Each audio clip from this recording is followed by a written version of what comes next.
Hello everyone, I'm the American Cuber, and on Tuesday I received a package from somewhere where I will probably never shop again because it's just too far away from my country. I shopped at Daily Puzzles. Not that there's anything wrong with Daily Puzzles. Again, I'm just not going to shop there anymore because it's just way too far away, and it's just more convenient for me to shop at somewhere like Speedcube Shop or the Cubicle.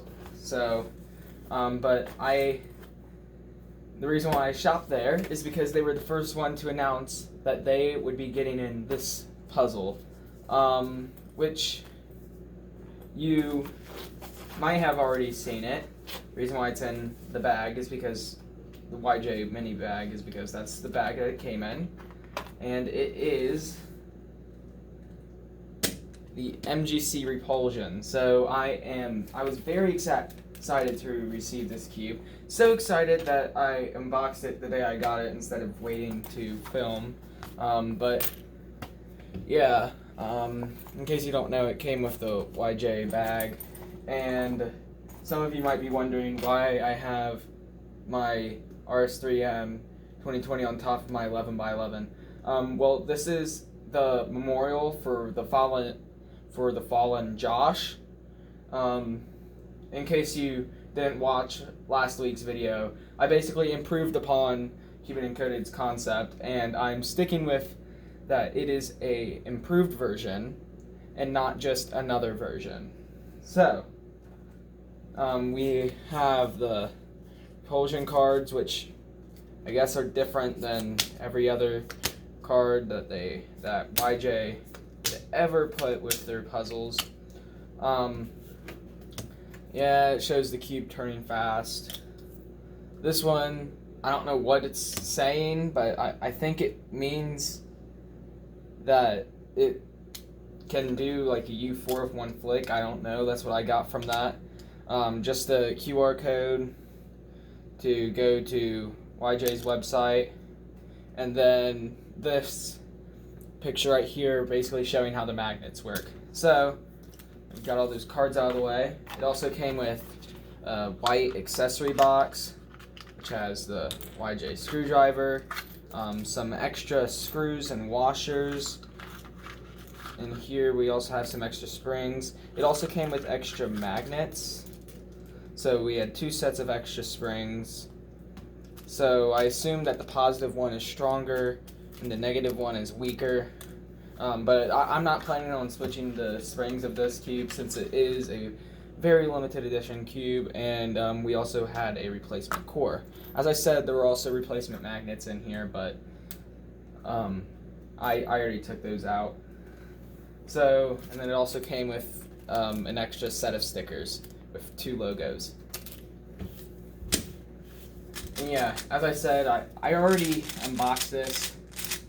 The one thing I can say about it is that it is fast. Like, I think that this is the fastest speed cube that you can possibly get on the market to this day. Which might change, but I mean, unless you can make a cube yourself that's faster than this, I don't think there is one. Of course, it's extremely flexible. So, I mean, I guess if you wanted to make this cube your main, if you happen to get one, then you might want to put in the stronger springs because it's very, very flexible. It also came pretty loose out of the box. As you can see, like, that center, it like turns with it, which really only has to do with the flexibility. So, but it's very fast, feels frictionless. But then it also feels kind of scratchy and bumpy. Like, I wouldn't consider it that smooth of a turning puzzle. Like, alright, I'll put it up closer so that you guys might be able to see it. But if you can, like, see, like, the bumps in between the turns. And so, yeah, it's a little bumpy. In fact, like, the kind of bumpiness to it almost reminded me of something like the clicks of something like V-Cube's bigger puzzles, like their 6x6, kind of had like a clicking mechanism where it would do this.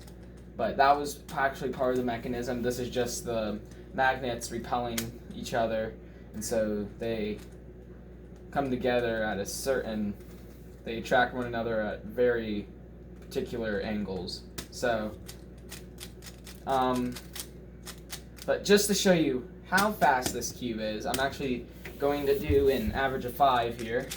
So, just give it a hand scramble. I won't actually put down the average, I'll just like tell you the times that I get. Just a quick heads up. Remember that faster cubes do not always mean better cubes. And I actually slowed Josh here down to make him a better puzzle. So fast cubes aren't always the best cubes. And so just gonna get that out of the way.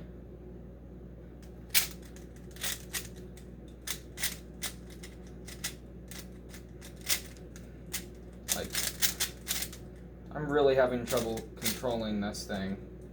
Like, I am overshooting all over the place. Of course you might say, but Logan, that's just your turning style. Which I guess you're right. But my turning style has actually relaxed a lot since I have actually gotten the Thunderclap V3. It started relaxing a lot more. And especially whenever I got Josh here. That was really the turning point of when my turning style went from extremely aggressive to kind of moderate. So yeah, that solve was a 25.32.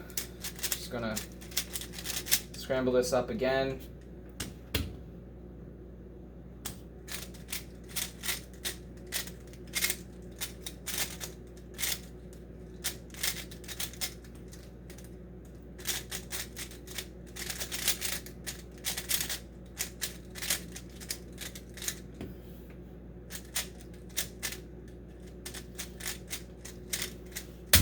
Another thing about that, I'm kind of glad that I got an algorithm that requires M slices, because this thing is effortless with M slices. As I said before, it feels like it has like no friction at all, which would be great, except for the corner cutting is very snappy and requires a bit of force. That time I tried to do 45, but as you guys might know, this cube can't go to 45 degrees unless you carefully align it, and then it will go to 45. But yeah, it's very snappy, and you can definitely feel like the edges getting caught onto the centerpiece. Like I'll recreate it right here. Pieces getting caught onto the centerpiece. So you can definitely feel that, and that's the reason why I definitely go for the stronger springs. But other than that, that one was a 21. I'm sorry if these videos are starting to get pretty long. I don't expect everyone to watch the video all the way through. But if you do, then watch my videos all the way through, then please leave a comment, let me know. That one was actually pretty close to my average in 18, but yeah, if you are new to here and you like my content, then please consider hitting that subscribe button, as I upload content every single week, and you don't want to miss it. Because I think I do some pretty good, fun stuff here. Sometimes, like, whenever the occasion arises, you know that I'm going to be there. That was a 19.5 one, and just being there, having fun, solving cubes. But yeah, I just find cubing as a really fun hobby, and I think that a lot more people should learn how to cube, because I think that people would benefit from it extremely.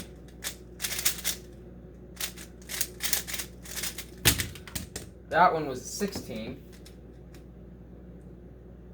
And that average is done, but I'm going to do just one more solve on this, just so that you guys can get a true feel for everything.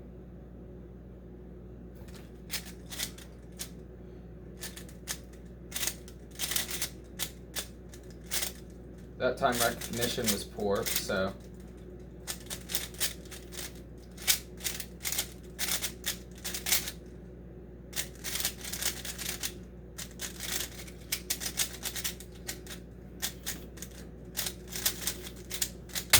and that last solve was a 24.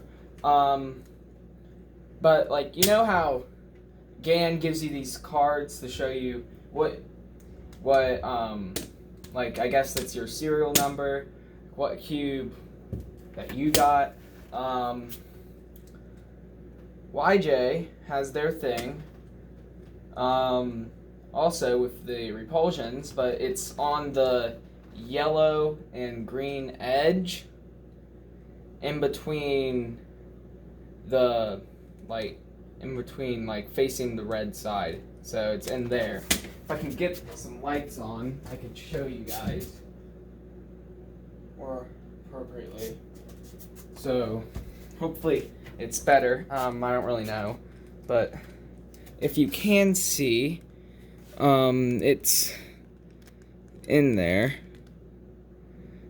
Looking back on this, looking through the camera angle, it doesn't really look like you can see it, but if you did, then yeah. If you didn't, then I got the 83rd model, so I got about probably the half of the bunch. So in case you didn't know, I believe YJ only manufactured 200 of these. So if you don't have one right now, I think that some retailers are still selling it. I know that I think that the Cubicle still has some. I think that Daily Puzzle still has some.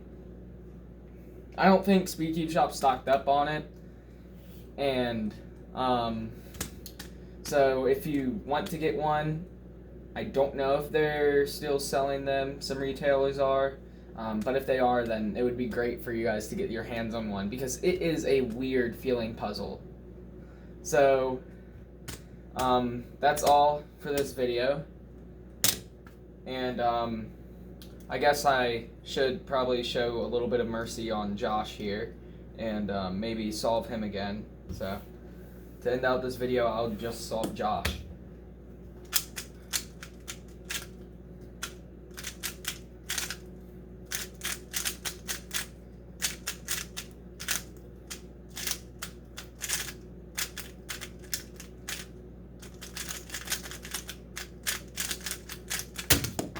Okay, so I ended up with a pretty good solve. I hope you guys enjoyed my not so in-depth review of the MGC Repulsion. I hope you guys enjoyed, and I will see you guys next week with another video. I'm the American Cuber. Bye.